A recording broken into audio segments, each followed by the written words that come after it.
这事件导向是在地协力者的政治操作，方的立场是沟通不良，总统不悦，大家当下认了，搞成在地协力者又变成这一切东西阿公阴谋。联谊次长、人事次长有没有被拔关了？他居然没有事先跟总统府做沟通，你不能说有一个总统府女官员跟我们讲，大家轻松一点，不要做陈水扁在的时候，还有军乐队相关之前都会练习，总统向你握手，弯腰几度，受接的时该都要贴魔鬼毡，让总统可以贴上，甚至我们都还要考量到总统跟我们的身高，受接典礼郑重到这种程度，军人应该主动跟他讲，不能这样，我们还是按照我们军人，你今天这种场合就算是茶会，对你也是长官跟部属的关系，你就应该要坚持我用部属对待长官的礼节。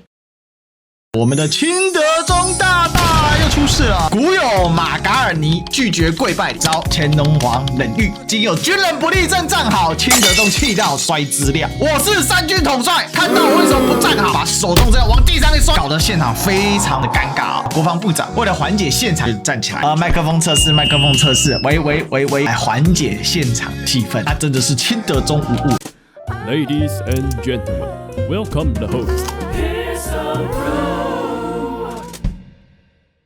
我们的清德宗大大又出事了，他呢在8月的时候第一次将官统帅身份呢主持这个进任征免典礼啊。据说当时办了一个茶会，总共有31名的进任将官，顾立雄呢来陪同啊。照往例呢，赖清德进入会场的时候，应该有将官起立敬礼，口号以示尊崇。但总统府有一位女性官员在茶会开始前说：“这个活动啊 ，easy be easy 啊，大家坐着等总统就好，不用站起来罚站。”将官呢笔挺的坐着等待赖清德，结果赖走进会场的时候，看到了将官都坐着，气得破口大骂：“我是三军统帅，看到我为什么不站好？”当场把手中这样往地上一摔，搞得现场非常的尴尬啊。顾立雄就是国防部长，为了缓解现场尴尬的气氛，就站起来默默的拿着麦克风，麦克风测试，麦克风测试，喂，来缓解现场的一个气氛。所以呢，我是三军统帅，为什么看到我不站好？古有马嘎尔尼拒绝跪拜遭乾隆皇冷遇，带有阿美四德双腿不跪，连嘉庆帝都见不到，今有军人不立正站好，清德宗气到摔资料。果然呢，是我们清德宗大大。现在有青鸟仔跑来呛我说，英国总统宣誓词幼稚园小朋友去灵堂之仪有的必要性吗？中华民国大重要历史不可分割一部分，讲是父子伟大性难道不比前几位皇帝吗？我就跟他说，独裁者威权体制是赖清德要模仿的吗？那真的是清德宗无误了哦，这是不知道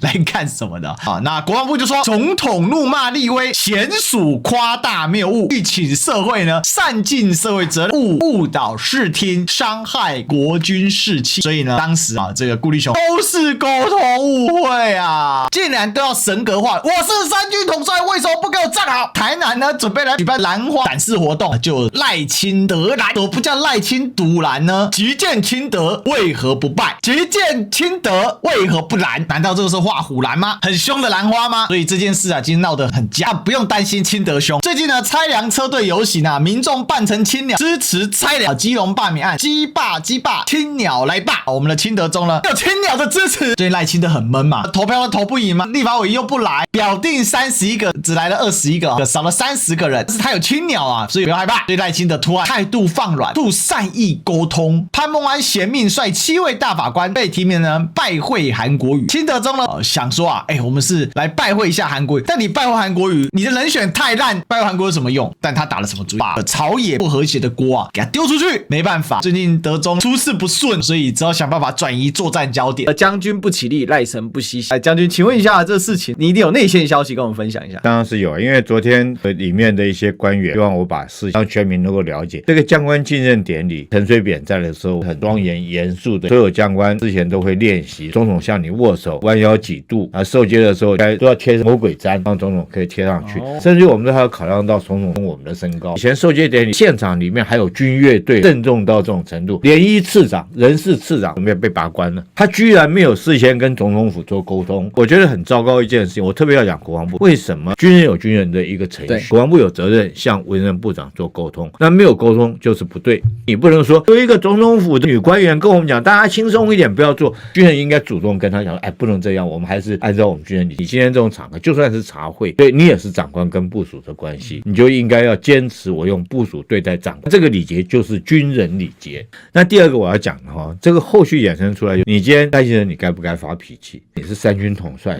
你干嘛去做班长的动作？你把你自己的格调做低了。他不懂，他不知道，一层管一层的。你骂完这些将官，这些将官回去，他的部属会怎么看他？他们会服你吗？可是为什么国防部的表达是说这个是夸大不实？国防部讲这话也应该的了。老师骂了学生，回去被爸爸妈妈说，老师骂你，那学生你回家一定跟爸爸妈妈，没有，老师没有骂我，就是这个意思嘛。但是这时候应该谁出来讲？是老师嘛，只是念他2句，没有那么凶啦，不要误会了。我觉得这时候打圆场应该是总统出来打圆场，被骂的单位自己出来替自己解释说我没有被骂，现在不就这样吗？总统府到现在不发话，总统府更是不回应。我们来引述一些更内幕的消息，这个是 ETtoday 的记者陶本豪。那大家也知道陶本豪，我就不客气的直接讲，他过去跟蔡英文政府的关系是非常好的。有人就评论说，这事件导向是在地协力者的政治操作，真的是有多余的。在军方的立场，事情就是沟通不良，总统不悦，大家当下认了，国防部又坦诚吞了2回，那搞成在地协力者，又变成这一切东西阿公阴谋，这事情跟中共又有什么关系？等于是让认知作战的名词变得更廉价。必须我问你几个问题，你认为这个在地协力者是指哪个在地，还是说对岸的在地？8月8号的晋升典礼，为什么到9月底隔了2个月才出来？那种场合你觉得在骂谁？你认为这一雄啊？你讲到重点，绝对不是这31个将官放出来的消息，没有人会自己被骂跑去诉苦，给他100个胆，他也不会去找记者爆料。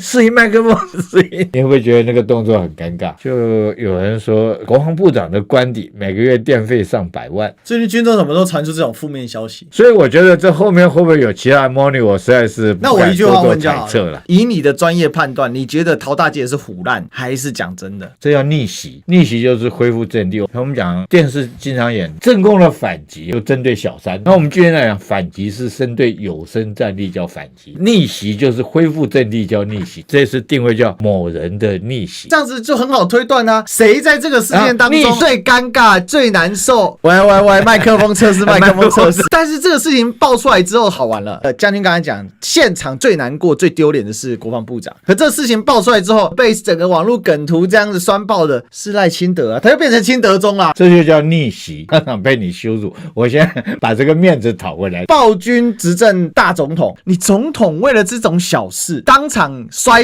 file 夹，不高兴也不用大发雷霆啊，你直接说，根据我国国军礼节，见到三军统帅，大家怎么只是坐着鼓掌啊？是不是请各位站起来一下？我们再来一次，马上韩格上升一个 level。对，他不是他直接差一句话没标出来，他说国防部长在干什么？国防部长是这样子带兵的吗？没有啦，他说联谊次长啦，不要讲到那么高，这么高就太明显了。那联谊次长丢官了，当然要借某一个人头一用。但如果说这样的话，那这件事就不是特别设计来坑这一些将官，塑造权威，反而真的就是当场因为自己的道行不够，在那边生气。我觉得是故意做的。完了以后，顾立雄就把讯息放出来。这件事其实搞了半天哦，顾立雄本来就是洋相出尽，但是真正重伤的是赖清德。我们都讲不怒而威是领导上面最高段嘛，但是怒而不威呢，那就瞎做了。你这个领导就是一个无效领导，你搞成这个样子呢，其实你是挖巨坑。这个赖清德在这件事情上，要么就装死撑到最后，但是长期的威信，我认为是有相当的动摇。事实上，对4个字啦，跨破卡丘就让人家觉得说，当一个人不怕你，2个人不怕你，当所有人都不怕你的时候，很难去领导。